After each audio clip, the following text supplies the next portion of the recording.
You're not allowed to take this because there's a good chance some of the things I say may incriminate me. Um, yeah, I don't have a speech prepared.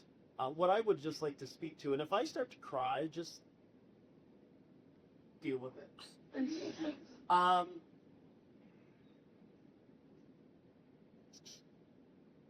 If I had a vision, it would be to destroy the traditional school system. I have been creating a thesis of my own. It's not written. I won't be getting a PhD for it.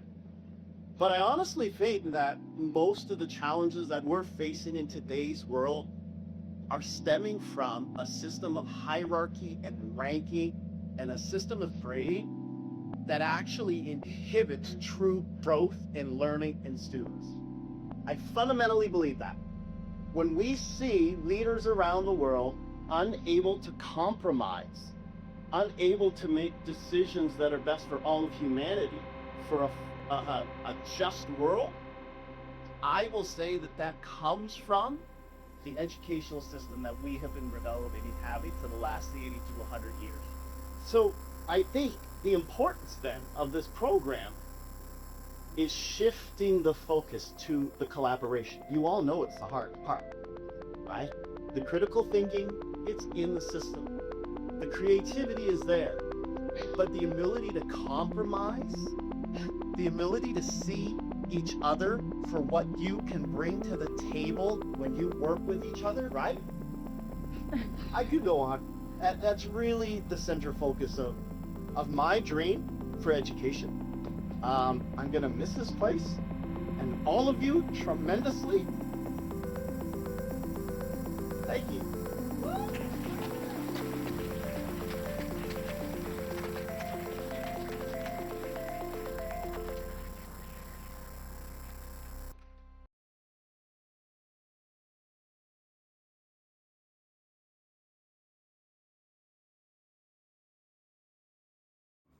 You see, Innovation Institute used to, well, exist.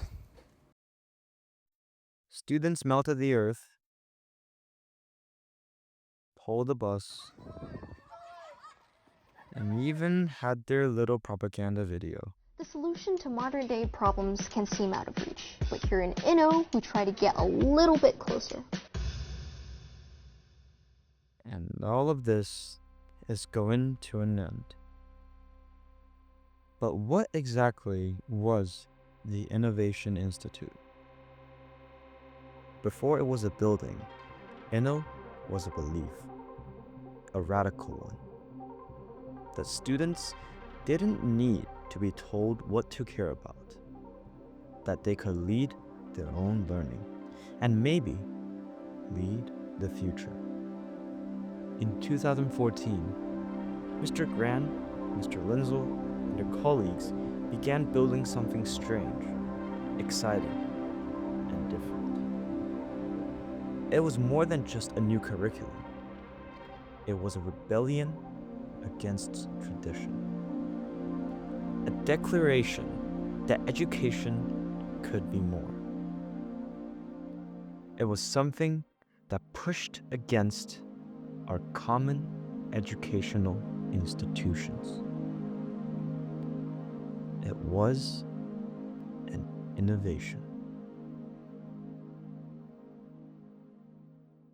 So the idea behind innovation was that it's going to fill in a lot of the gaps that school doesn't address. And what we set out to do was help students learn and empower students to take more autonomy in their own learning through project-based learning. I mean, project-based learning isn't new. It's something that like they had versions of when I was a kid. And but the interesting thing is that there's a lot of science behind it. There is a lot of really great research talking about how much better students learn when they're working on authentic projects with meaningful outcomes. It isn't just like working to a test, and yet so many schools are fearful, I think, to adopt programs like this. I think a lot of the school tends to be really focused on what you can do at the time of the test, and not how are you constructing your own knowledge, right? And so our goal with innovation was to really focus on like students building knowledge together, and through 21st century skills, because these are learning behaviors, these are human behaviors. Like working together is something that goes beyond school, it is something that's human. And creativity, I think in a lot of schools people think you go to the art room for creativity, when creativity is really an important part of anything that we do. So those are some of the reasons that we started the program. One thing I liked about Inno is even though the program was the same from year to year, the projects within it, we would change them every 2-3 years. A new contemporary issue would appear in the real world, and we'd create a new project for that issue. Like when Trump in 2015, 2016 was starting to talk about, we created a new project about say it's till it's true, about how do we know information is real or not? How do we know the truth? What does it mean? I think that's really important, is that these projects change on a regular basis to fit the issues that are current. At its best, Inno was chaos, but also creativity, hand in hand. Students found themselves doing things they never expected. To the students, it was freedom. What did it look like? Passion, debate, struggle, and growth. Not everyone thrived in the same way, but for many, it was the first time school felt like theirs. One of the best things about Innovation Institute is that you get a lot of space, you get a lot of freedom on what you want to do. You can literally make anything you want. Like, for example, my car is actually 3D printed, which is pretty cool. Innovation Institute is quite awesome. Yeah.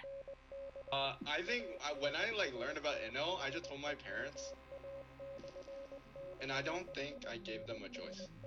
No, he didn't give us any choice. We just need to support whenever you asking for. Yeah. I remember just telling my parents, "Hey, I found this program. I want to join." Okay. So I think the first year, the first cohort that went into Inno, they complained that it was too hard, but then they thought that it could just be the cohort, so they kept the same difficulty. I think they also added some more projects in, maybe, I can't remember. So like our cohort is also equal, if not harder, than the first one. I can't say for sure, but I personally enjoyed the difficulty because for our coursework, I know for sure we were ahead of compared to the normal program, because the idea behind Inno was that yes, you will be challenged a little bit more because you're going to be in an accelerated program, but then you will be in a project-based environment where, because you learned all of these, you apply it into a project, and that's where the acceleration needs to take place, because we needed to make time for the projects. It's fun, for sure. In the real world, you have to know how to collaborate effectively, even with people that you don't like. So I feel like really immerses you in that experience. You collaborate with people you wouldn't normally collaborate with. You get to know their way of thinking, and knowing how to apply that in the real world and in career settings is really a really big thing. So really prepares you for that. To the parents, it was something unfamiliar, but powerful. 我们之所以会选择 Inno 的课程，是因为它与传统教学的方式非常不一样。传统课程多以考试、背诵跟标准答案为主，而 Inno 的课程是将社会科学、艺术跟英文去整合，通过项目学习引导孩子解决真实世界的问题。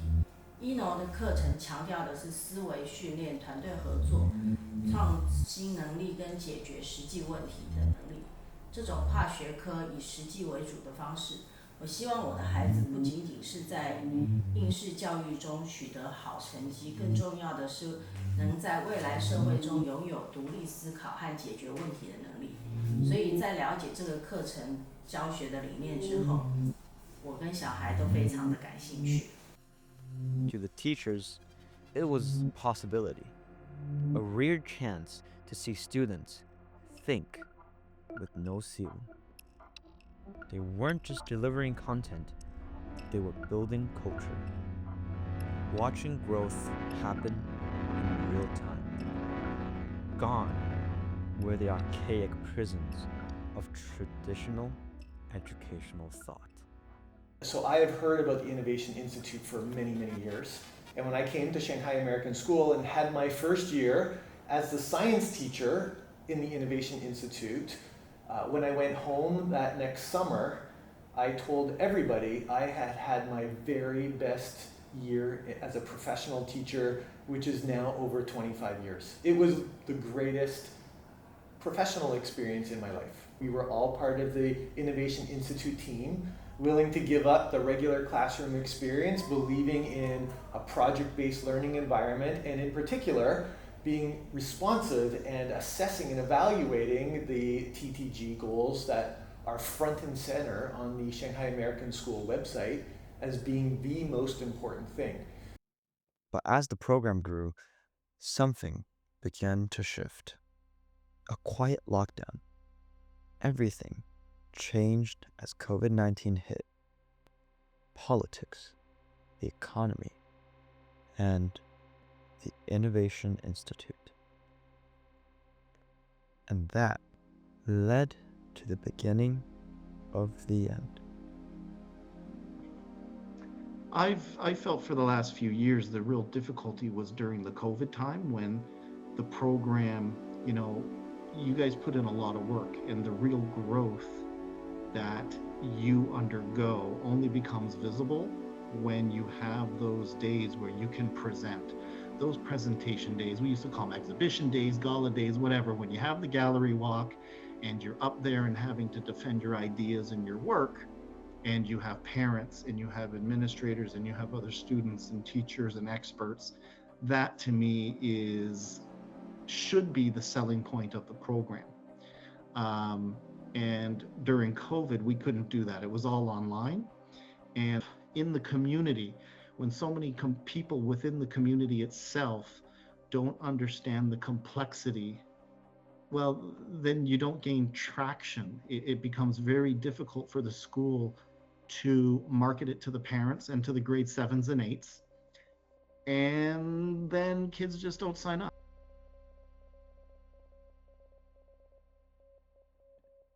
The thirst for good grades was louder than any project. Students didn't want ambiguity. They wanted GPA certainty. And in a system built on collaboration, that certainty was hard to find. So I think so much of it with a program like this is contingent on what people's attitudes are, how engaged they are. Like you said, there are many people who are just way more focused on the grade. What's my grade gonna be?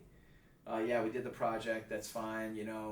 Yeah, maybe we learned some stuff about collaboration, but ultimately, what is my grade? If I can go without doing and just do a traditional curriculum my first 2 years, and put in the same amount of work and have a better outcome, ostensibly a better outcome in terms of my GPA, then why am I going to do this thing that drags me down? Therefore, that group of kids who were sort of being nudged in there by their parents, maybe the parents thought, I'm not going to put my kid through this. If they don't want to do it, it's going to hurt their GPA and hurt their chances of getting into a better college, looking better on paper, and so forth. With collaboration came uncontrollable variables, and for those aiming high, risk was too much to take. At the beginning, we thought that Inno was a great group building project. You could work with people and you could understand how the world really works, working with people that maybe didn't do their work. You had to carry them through and you had to learn that experience. But unfortunately, after a few years of that, I don't think I could live it down anymore. And behind it all, the system strained. Schedules, class sizes, expectations. I think the thing about Inno is that the numbers, as we know this from one experience. The numbers of students who were interested in taking it reduced dramatically to the point where it's actually not viable to run the program. The previous year we had 20, in fact we went down to 18 students. And the problem with that is that when you've got 18 students, when you have to devote a teacher from social studies, science, English and art, you're essentially taking about 50% of the resources available and giving them to, 15% of the year. What that means is that the other classes, the core classes, are massive. And you guys have got these 4 teachers between you, so it isn't actually financially tenable. Eventually, the structure that gave Inno its space also became the walls that closed in. SAS selected the TTGs, 7, 8 years ago, right? They are supposed to be the center, the pillars of what SAS claims to be doing, right? That's what SAS says, is the TTGs are the center of what we're doing. Well, other than Inno, where are those measured and assessed? I predict you will find in a couple years, when you have to start doing that more, you will look back on this experience and think, hey, I learned a bunch of stuff in that Inno program I'm using now. My own sons went through the program, and both of them look back and say, a lot of the stuff I'm having to do now, I was first exposed. I wouldn't say mastered it. I don't know if you ever master it, but you're exposed to it. You get more comfortable doing presentations. You get more comfortable being in front of your peers and experts, and that's really valuable. Look it up online. What are the skills that all the big companies want in their employees? Excellent communication skills, collaboration skills, creativity skills. They don't care if you've got a 5 on your AP. The leaders who are the forefront of education, I'll tell you, none of them are talking about school as usual. That is not the thing they're talking about. They're not talking about GPAs and IBs and APs. In my view, and I said this when I left, I want to burn traditional education to the ground. The program needs to be more forward-facing and exposed to the greater community, so that not only the Inno teachers and students know what's happening, all the kids should see it. They should see how it works. And a failure, and this is a harsh one for the admin of the school, but it's a failure in leadership. They're giving parents what they want. They're not using best educational theory of what education should be in the 21st century and convincing parents that this is the way to go. And a way to say this is they're playing it safe. But Inno didn't disappear. It was redesigned, renamed, and repurposed. The school moved towards something safer, more scalable. The 9th grade learning lab, a new name for a familiar problem. Some teachers believe the redesign offers structure that preserved the heart of Inno while broadening its reach. When it was decided that the Inno program, that as we had it, was going to end with your class, I think that the high-ups at the school, the Inno teachers, the people that were previous Inno teachers at the school, kind of all came together and recognized, like, this is a very valuable program, and there are things that we really want to make sure that we don't let leave our school. And so what that became was, okay, instead of this program that's only benefiting this small group of people, it's going to benefit everyone. The first semester, our role was to try to reimagine how students entering from grade 8 into high school, what are some of the basic skills that we feel like they need to be successful? And the name of boot camp was given to that. So students had explicit teaching in the makerspace around safety, six class periods. Every kid in grade 9 was in the makerspace, just learning how things work there. The second part of the first semester moved into an apprenticeship model. This was an area that was very experimental. We were just trying something, and what we did in our first year was come up with a playlist. A whole giant team came up with suggestions for kids to explicitly practice the TTGs. The second semester, every student in grade 9 in their science class had the opportunity to do a project-based learning event, just like we used to do in Innovation Institute. We had an outside partner with electric car company Neo, and they came in for our launch day and showed the students that at their business, they do exactly the same design engineering cycle that we used to do in Innovation Institute. Leadership called it progress. Some students, however, saw it as the end of the vision, a step backward. At least in my friend group, or at least what I heard, mostly they think that it's unnecessary. They think that, even though, learning about life lessons is important, being an innovator, but I don't think forcing it down your throat would be, really, it should be optional in my opinion. We think that, homework and our school grades are more important than this eagle boot camp thingamajig. So we think that, at least my friend group thinks that it's unnecessary. Yeah. Ultimately, the Innovation Institute in its original, ambitious form could not endure. The school's attempt to adapt its essence into the 9th grade learning lab, while well-intentioned, marked the end of an era.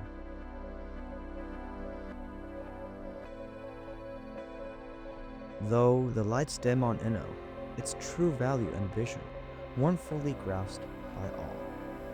Yet, Inno's success lies in illuminating the essential future of education. Inno didn't teach us to memorize. It taught us to question, to build, and to lead. Maybe it was never meant to last. Maybe it was meant to spark something larger. This isn't just a goodbye. It's a blueprint, a warning, a call to the next classroom.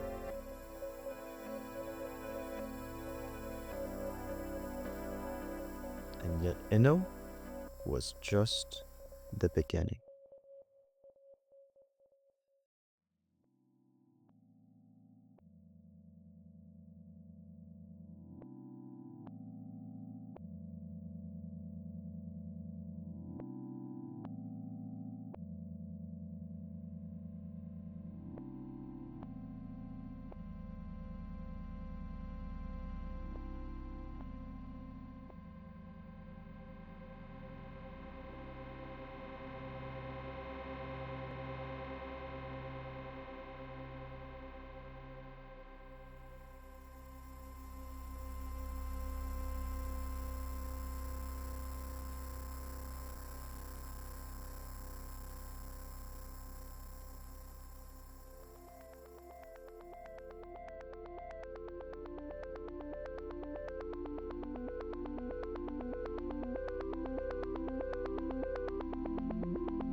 That's disappointing, but okay.